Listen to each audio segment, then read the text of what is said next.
Welcome to Good Grief, the podcast where resilience meets reality. I'm your host, Dr. Christine Malone. In this podcast, we delve deep into the stories of individuals who've triumphed over tragedy, adversity, and trauma. In every episode, we bring you raw and honest narratives from guests who faced life's most challenging moments head on. Through candid conversations, they share their journeys of resilience, shedding light on the strategies, mindset shifts, and support systems that empowered them to rise above their darkest hours.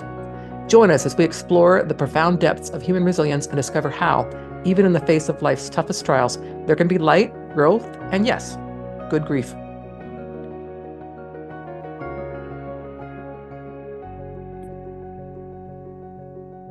Okay, listeners, thank you so much for joining me for this episode.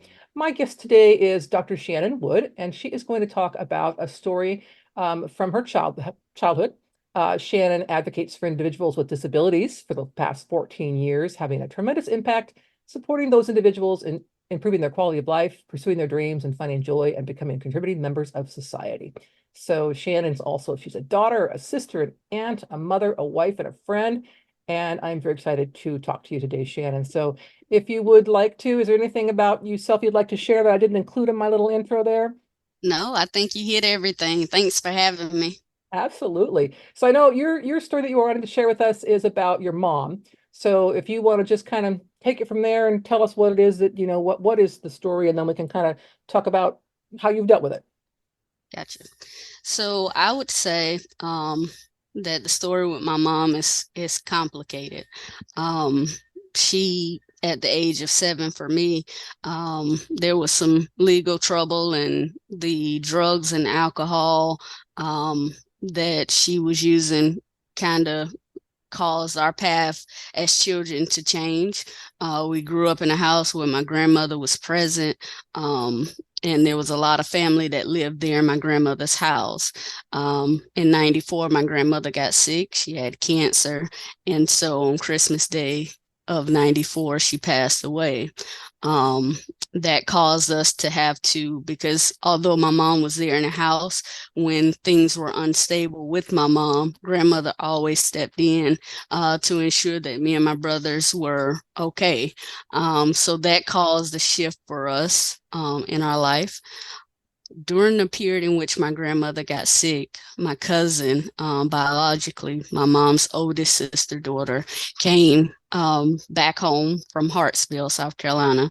And she had just finished college. And so she was fairly young, but she came home to take care of my grandmother. And it was during that time that there was apparently a conversation between my grandmother, my aunt, and my cousin, that if my grandmother passed away, she would assume responsibility of both me and my brothers and take the charge of raising us. And that's what happened.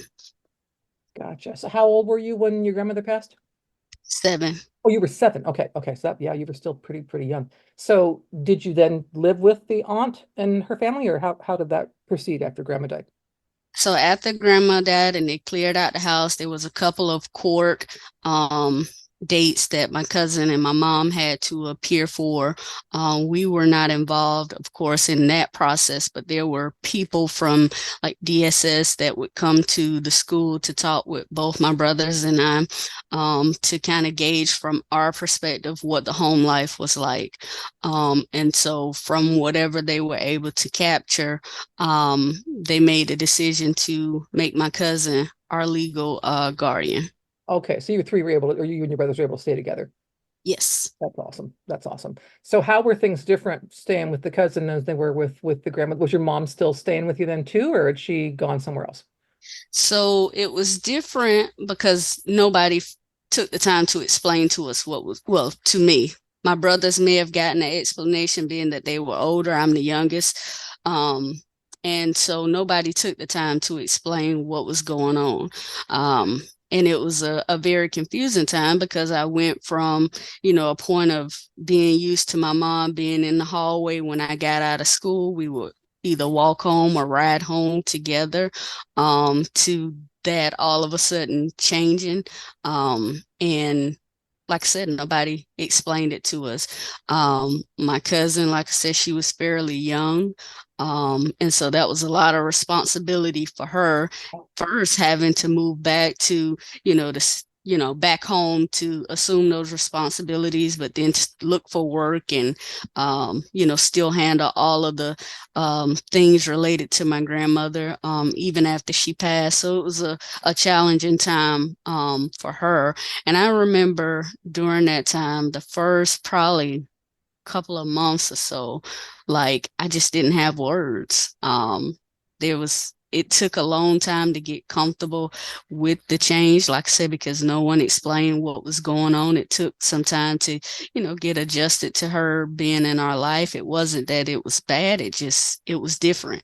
Mhm. And I didn't understand. At that point, all I knew was that my mom, had a drinking problem. And that was the level of understanding that I had. So I didn't have all of the details that I have, today to fully understand, why that decision was made. And in adulthood, I've been able to find the court documents and some of the things that I was not privy to as a child to really see how things kind of unfolded. So I have a better understanding now. But of course, at that time, I just didn't know what was going on. Yeah, I think that's unfortunately very common with kids, is people don't want to talk to the kids, don't want to explain it to the kids. And I in some, I'll give an excuse. In some ways, I think it's because they don't think the kids can handle some of the heaviness of it. But as you're sharing, it leaves you with this sense of, I don't know what's happening, and then later on in life, you got to go back and try to figure it out on your own, which is also not not easy to do. Especially, I think, yeah, telling kids some truth has always got some benefit to it. So, is your mom still alive today? She is still alive today. She recently had a stroke a year ago. And so that introduced some things back into my life that I thought I had healed from. Mm. But I've since discovered that there are still, some triggers there. And so I've been instrumental in helping to provide her care Mm. despite the child rearing and things that went wrong in my childhood. And interestingly enough, I feel like I've always looked for my mom, even after the court decision was made that we could not be in a certain proximity of her. Mm. And the legal guardianship was given to my cousin. Like my brothers always knew where she was. And so, people in our neighborhood may say, hey, your mom lives on this street now, or what have you, because she did move around a good bit. And so, after school, sometimes we would sneak and go see her before we went home. And being that I was the youngest, they're like, you better not say a thing. Mm. Um, we're going to get in trouble. So I would always have to, keep that secret. Even after my brothers graduated from high school and moved out of the house, I found myself doing the same thing, looking for people to let me know where she was living. And there would be times where I would go and go see her. And I never really knew which version of her I would get. Sober, she's the most genteel spirit that you would want to be around. But when the alcohol and the drugs are involved, it's like, who is this? Um, and so, but I always took my chances because I always wanted to see her.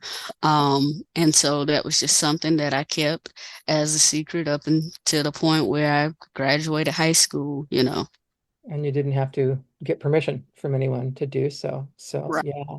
So you said you're kind of responsible for some of her care today. Is she like cognizant? Is she, with the stroke? Is she able to, communicate with you and so on?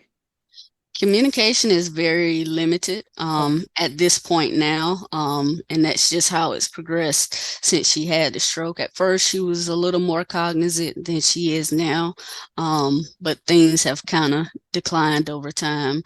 I have an older sister that is 13 years older than me, so she wasn't involved in any of the legal stuff that my brothers and I had to go through, and so she's been her primary Mm. caregiver during this time.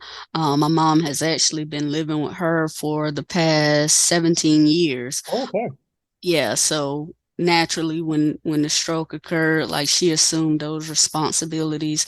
My role was, coming down to try to help on the weekends and throughout the week as I could, being that I lived the furthest away. Just trying to be as present as I could. When I couldn't be there, the financial aspect, myself and one of my brothers have assumed those responsibilities to try to help my sister as much as we possibly can. So have you ever had an opportunity in your adult life to, before the stroke, maybe to talk to your mom and kind of sort out any of this and, have any conversations about how all that in your childhood impacted you?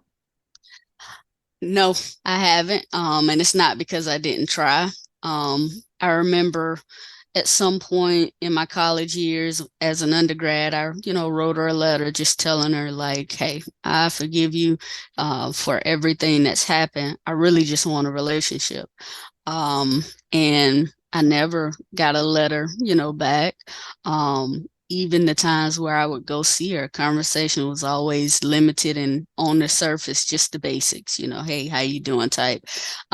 Whenever I would ask questions or probe too deep about things that she maybe did not want to talk about, she said that, she didn't want to talk about it or she didn't remember, certain things that occurred in my childhood. So I never really got the opportunity to have that conversation, to really express to her how it made me feel, Yeah. or to gain an understanding from her perspective of what happened, in life to push her to that point. Like I said, being that I was the youngest, everybody has always tried to like pad what they say to me, Mhm. to Yeah. kind of soften the blow. But like my aunt would tell me, well, she just met the wrong people, or she just got involved, in some things that maybe she shouldn't have. But one of my mom's cousins have told me like more of what really happened, once she got introduced to drugs and then started hanging around, some of the wrong people, is when her life just kind of spiraled out of control, which that makes a lot more sense than, oh, she just met, the wrong people, which I guess both aren't incorrect. It's just, how it was framed. And so it left a lot of questions for me. Yeah, well, I think when we just say got with the wrong crowd, kind of makes it sound like she was a victim, whereas she had some active part in that road, go ahead and down that road too, which is probably what they're trying to do when you were little, not share that with you, part of it. So, 'cause it's kind of hard, again, even as an adult, to figure out and comprehend that. So, have you had an opportunity in your adult life to kind of work through some of those thoughts? I know you're a mom yourself, so how have you kind of taken what your experiences have been into, your own parenting style, relationships, so on and so forth, um, after growing up in this not ideal environment. Gotcha. So, yes, I've gone through therapy personally, just to kind of talk and sort through the things that I've been through. I would say that there was a period of time where when I first started therapy, I was ashamed to even talk about it. So I never let the therapist know until something came up that I had to address. And so then we started a conversation, and she was the one that actually encouraged me to start journaling like my experiences with my mom. And so each session we would kind of I would read that to her and we would talk through it. And so through that, it took that shame away, and kind of liberated me to be able to talk about it, and to, understand that there are more people that have experienced something similar that I may be able to help, versus the feeling of being ashamed and keeping it to myself. As a mother, I, even before becoming one, because my daughter, I inherited her from my wife. But even before that point, I would always say I don't understand how a mom could not be there for her children. And I still don't, honestly. Because, for me, like I said, I didn't birth my daughter, but there's nothing I wouldn't do. Yeah. And as much as I work and as, was involved in school up until recently, like she always was a priority. Yeah. So different things go on at school. I'm there. There's no question. I'm there. Taking the time to talk through things that she experiences and just being a shoulder for the crown or embracing her when things are difficult for her. Like, I can't imagine not being there and doing those things, even though she's a teenager now. But I would say, based on how I was raised, and just that absence, I still question it. In adulthood, how could someone have a child and not want to be in their lives? I don't Yeah. understand it. Yeah, no, I completely understand you, and actually kind of chuckled a little bit in a strange way when you were talking about, the therapist, not telling the therapist right up front. I remember I worked with a therapist for many, many, many years, and I think I want to say 10 years before I ever mentioned something about my mother, and it was a conversation. Somehow I mentioned to her that I have a burn on my wrist from a cigarette from my mother, and she nearly fell out of her chair. And I thought, oh, I don't want to shock the therapist. That's not what I'm here for. So it was kind of one of those awkward sort of things where, especially when for those of us who didn't grow up and with ideal parents, of kind of where you don't want to talk about it, you don't want to share it. I didn't have friends over when I was a kid, right? So kind of things like that, where it's like I don't want people to know what's going on in my house. And then when you have kids of your own, as you found, you just kind of like, how could anybody want to miss that? I mean, I just, the silly little what we call it, spring concerts and things my grandkids do. It's like I'm there. I'm gonna drive 3 hours to get there. I'm totally there. Right. So Right. yeah, I get that. But I think for people like you and me, I think we have a better appreciation of what it's like to be a good parent because we didn't have it. So it's kind of like you got to kind of think about it and kind of wonder. Although I'm pretty sure I know the answer to the question I'm going to ask you is it kind of having a parent like that, especially a mother, kind of leaves you feeling like maybe I'm not very worthwhile. I'm not valuable because if the woman, the mother, my mother of all people, doesn't want to, doesn't put me as a priority, then I must just not be worthy. Does that kind of ring a bell for you? Absolutely. I have dealt with those feelings most of my life, not feeling like I'm enough. The abandonment feeling and the things that have been born out of that. Sometimes I struggle with communication. Sometimes I struggle with getting close to people and making connections because in the back of my mind, how long are they really here? So it's been a struggle. And like I said, when the stroke occurred, some of those feelings resurfaced for me. And I would say there were times where I would leave work early to go see her in the rehab center when she first had the stroke. And, you know, I'm expecting to be welcome when I come in, and she'll say, "Oh, well, what are you doing here?" Or "Where is your sister?" And so, like, I experienced that, and of course, confided in my wife. There were a lot of days that were very emotional, for me making that trip and sacrificing to be there to still not be enough. And so I remember probably 2 to 3 months in, like I had a meltdown and I cried my eyes out because I told my wife, I'm like, I'm still not enough. And so she was like, let's reframe that. You may not be enough for her, but you're enough for everybody else. And so she even bought me a bracelet, that says I'm enough. So anytime I'm having those feelings, I just look at that as a reminder. Um, but it hurts. Yeah, I it would say. does. Yeah, no, I get it. And even as an adult, I mean, some of that stuff just doesn't maybe gets a little bit softer in that, you've got your own self and your own family to work with, but still comes back, especially as you mentioned, like when she had her stroke and so on. Do you think kind of, as I know you're successful, I know that you work with persons with disabilities and then again just got your doctorate. Do you think that kind of those big strides that you've done, any of that come out of the fact that you kind of needed to, I don't know, make a difference or anything like that? I would say yes, but I didn't know that I needed to. And so my cousin that raised me, man, she was the blessing that I didn't know I needed. She really took the time, even though she was young. She was wise beyond her years, I would say. She really took the time to pour into both my brothers and I the things that we needed. She loved us the way we needed to be loved. She was very intentional about ensuring that we each had a space, to grow, to develop, that she, spoke to us according to what we wanted to do. She was strict, but the house was filled with love. We hugged all the time. I love you all the time. So that was what I was used to. And I knew that when she took her last breath, I would never experience love like that again. And so honestly, everything that she's instilled in me, the way she believed in me. Like I still have letters that she would write me when I was in college that I hold on to.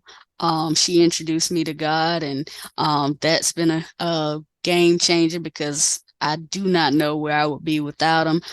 But she just instilled so much greatness in the three of us. And so even though she's not here physically anymore, like I remember the conversations that we had. I remember, doing certain things that I wasn't supposed to do, but the way that she handled it, I knew even though I made a mistake, yes, I still love you. And I think that's key for a child to, hear, and to know. And so everything that she instilled in me, what I know she would expect of me if she were still here, I try to live up to that. So a big portion of my life is dedicated to making sure that the sacrifices she made, for us were not in vain. I was telling my wife yesterday that I'm in an awkward place in life right now. There's so much that's happening. I recently got a new job. I recently finished, and like I'm sad because I can't share those moments with her. She's not here to see where I am now, and I know she would have been proud, but like of every person that I've shared this information with, it still feels like there's one person that I need to share it with, but I know that I can't. Um, and so, I feel like I could have used my background and everything that I've been through as an excuse not to be successful. But I determined young, at a young age that I would beat everything that beat me. Mhm. So, all of the things that people thought I wouldn't be. The absence of my mom, the absence of my dad. I'm determined. I'm Mhm. going to be somebody despite those things. And so I'm one of those awkward people that are comfortable with having uncomfortable conversations. I'm one that looks to continue learning and growing if it's going to be something that's beneficial. But I attribute much of that to the lady that did raise me. That's awesome. That's awesome. And of course, you know as well as I do that she's still with us around, and she can definitely, I'm certain she's very proud of you. So that's yeah, hard not to have the conversation in person, but I know exactly what you're talking about. Yeah. Well, Shannon, this has been wonderful chatting with you. Is there anything else you'd like to share before we stop today? No, I think that's it. Well, I really, again, enjoyed chatting with you. I am so proud of you and the things that you have accomplished in your life and so on. And the role model you are for your daughter is just, I mean, again, just amazing. The changes, the person she'll be because of the person you are and the person you've been in her life, much like your cousin was for you. So I think that's wonderful. But thank you so much for your time. Thank you for having me. Thank you for joining us for this episode of Good Grief. We hope that the stories shared today have inspired and empowered you on your own journey of resilience. If you want to dive deeper into the themes of trauma, tragedy, and survival, be sure to check out my memoir, The Day I Became the Spider Killer, a memoir of trauma, tragedy, and survival. In this book, I shared my own raw and honest experiences, offering insights and strategies for overcoming life's toughest challenges. You can purchase the book on Amazon, Barnes & Noble, or listen to it on Audible. Your support helps us continue to bring these powerful stories to light and spread a message of hope and resilience. Stay tuned for more incredible stories on our next episode. Until then, remember, even in the face of life's toughest trials, there can be light, growth, and good grief.